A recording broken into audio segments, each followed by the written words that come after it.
Let us pray. O God, may the words of these feeble lips and the meditations of all our hearts be acceptable unto you, our rock and our Redeemer. Amen.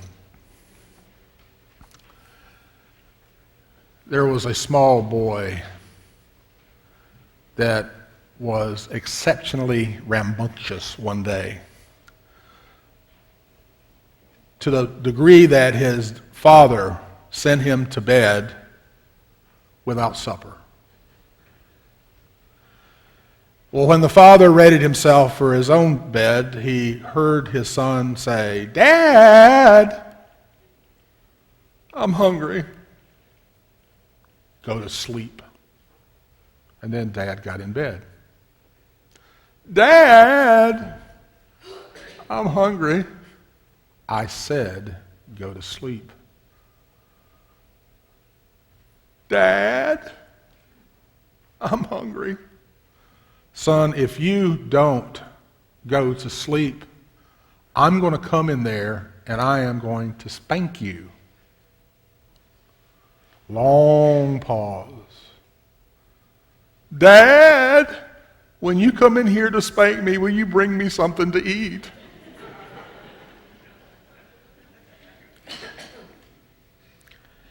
Hunger and thirst carry with them a very strong desire.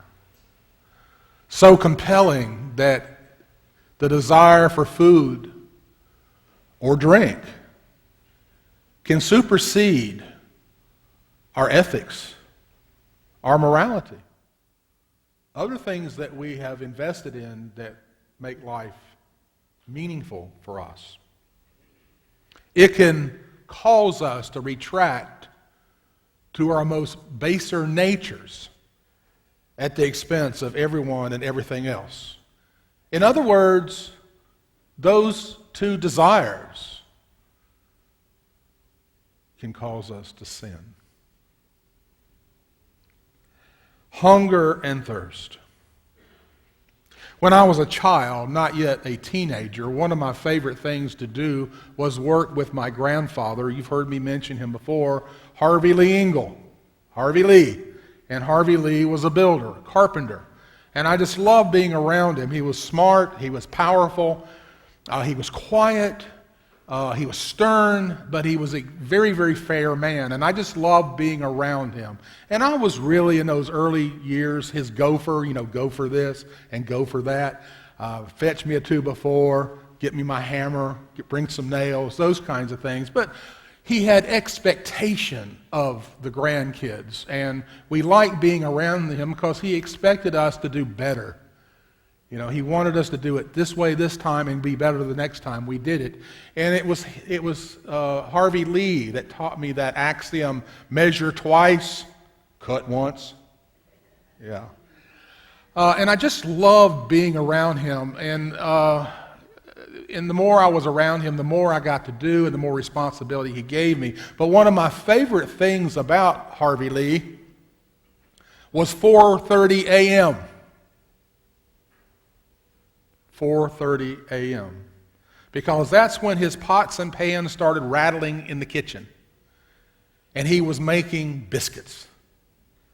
And by 5 a.m., we, the grandkids, we all had our feet under the table because the biscuits would be ready.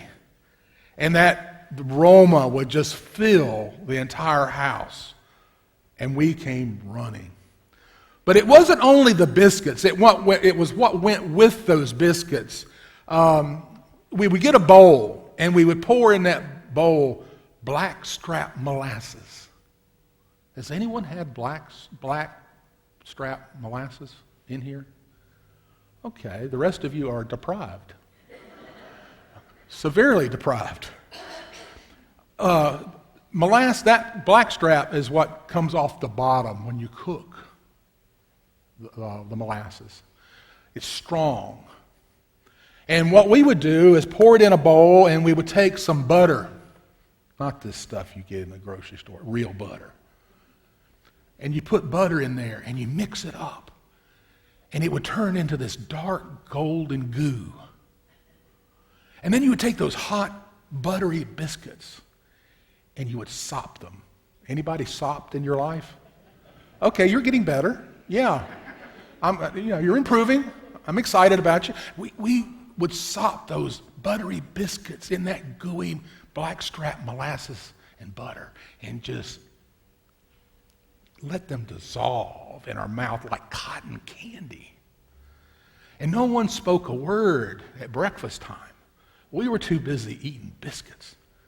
And of course, I always snuck a few into my coverall pockets, just in case I got a little hungry down the road.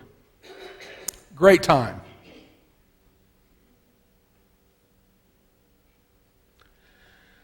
I feel sorry for those cultures that don't have bread. Now, I'm not sure that there is a culture that doesn't have bread. Most cultures that I know of have some form of bread. They just call it different things. Like in the Ukraine, it's cherkolid. And then it's limpot for the Swedes. And for the Hebrews, it was lechem. But for the Hebrews, it was more than just bread. Bread was at the center of their culture, and it was at the center of their religion. Remember, it was Joseph that cooked the bread or gave bread to his brothers that pushed away the starvation of his family.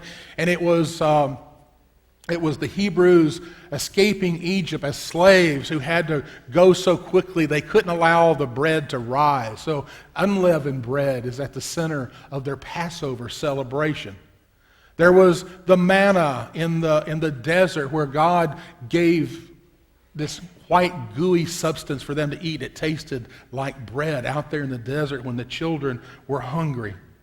And then there's this bread that came from the hands of this little boy, and Jesus took that little picnic lunch and blessed it and broke it and gave it and fed 5,000 people, reminding us we don't have to have everything. All we have to do is give God or give Jesus what we do have and let Jesus bless it, and Jesus will make it enough. And then later on, the disciples actually recognized Jesus after the resurrection, recognized Jesus by the way he broke the bread. So bread is at the center. Now, the people of our text were not like us. You know, we can go to the grocery store and there's all kinds of bread on the shelves, from whole wheat to that starchy white stuff that we call bread, but I don't think it really is bread. They put bread on the label, but I'm not so sure that it is. But there's all kinds of bread there on the grocery store aisles. These people live from hand to mouth. They might eat today, but there was absolutely no guarantee that they were going to eat tomorrow. Today's bread may not be there tomorrow. So they're unlike us. Bread in our culture has sort of lost its top shelf position. You know, after the low-carb diet, the Atkins diet, bread kind of came down a few notches. You know, carbs. We're all watching carbs, and we're eating protein. Carbs are bad, protein's in, I think is the way it is. You know, I have a friend, his wife told me he went on a low-carb diet, and her remark to me was he ate a whole cow, half a pig, and a whole farm full of chickens, and he gained 30 pounds. You know, and the word bread has kind of changed over time, too. Remember in the 50s and 60s, the beatniks and the hippies called money bread. They didn't come to you and ask you really crassly for money. They said, gunny bread,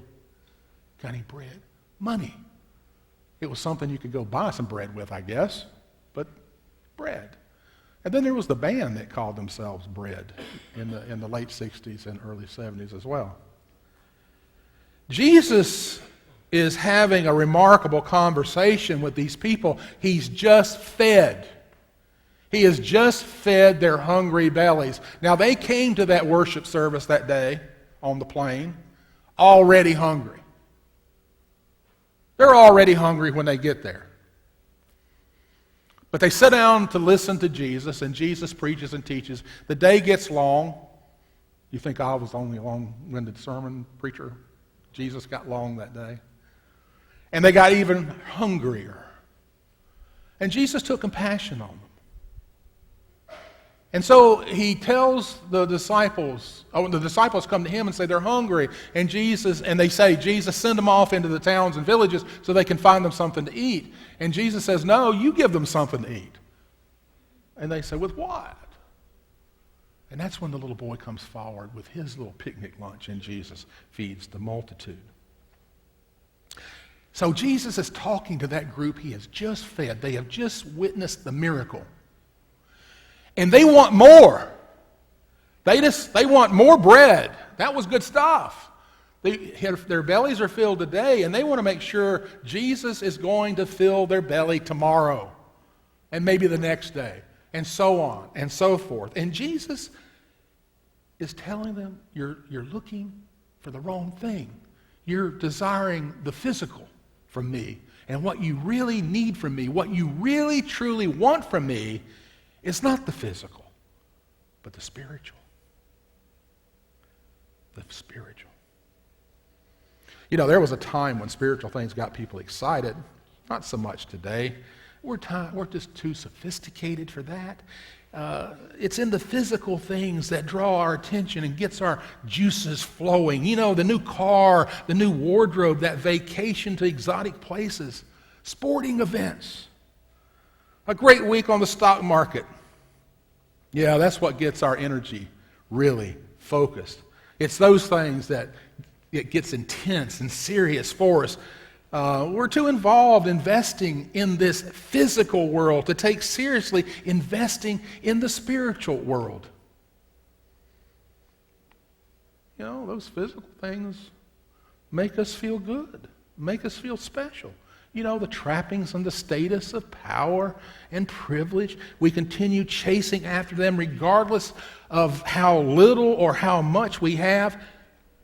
I can't help but remember John D. Rockefeller when a reporter asked him, with all that you have, what possibly more could you want? And he said, more.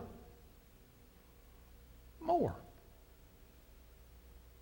And he was the richest man on the planet at that time. Ever since our primordial parents were booted out of the Garden of Eden, we've been trying to fill that spiritual hole in our soul with physical things. And it's like putting that proverbial square peg in the round hole. It doesn't fit. So we try to get this physical thing and then that physical thing, and we're still hungry and we're still thirsty, so we go for more. We try to get more and do more, and we're still hungry and we're still thirsty. Ultimately, the physical becomes our chief aim. That's why Paul Tillich said there was no such thing as an atheist. No such thing. Why?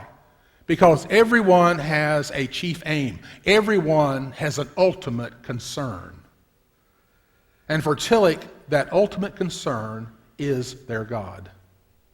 For some, it's their home. For some, it's their vocation or their career. For some, it's their family or children. For some, it's some sporting team. Whatever it is, that ultimate concern is really their God with a little g. And that little g is going to leave them hungry and thirsty. The great American poet laureate, Mick Jagger of the Rolling Stones, once said, "You can't always get what you want. Sometimes you get what you need." The physical is what we want. But that's not what we need. We need desperately the spiritual. Alex Curzon was a young boy when the Nazis came to his house and killed his family. Remarkably, he was able to get out the back and hid himself away and survived for weeks and months, going from farmhouse to farmhouse, getting tidbits from compassionate people and dining on the scrap heaps that he could find in the streets and back alleys. Eventually, his luck ran out. And he ran into this young Nazi soldier who pinned him against the wall, and put his Luger to his forehead and said, "I am going to kill you, Jew boy." And Kurtzum said, "Please don't kill me before you give me something to eat. I don't want to die hungry. Please give me something to eat." And the young Nazi was so shaken by that, he had compassion on him, and he took him to his house and fed the little fella, and eventually made him a Nazi uniform. And the little fella wore that uniform. He became the mascot of the company. And the rest of the soldiers just loved him. And he didn't go hungry anymore. But Kurtzum said, when the war was over, it was during that time when he was being fed physically and no longer hungry that he lost his soul. And as I watched the Christian church evolve over the last 110 years from Europe to the United States, you watch the affluence. And as the affluence has grown through Europe and to the United States, the church has died. The more affluent we have become, the less spiritual we have become. But thank God, in those impoverished countries like Central Africa and China and Southeast Asia and parts of Russia, the Christian church is exploding. Exploding in those places where there's little affluence.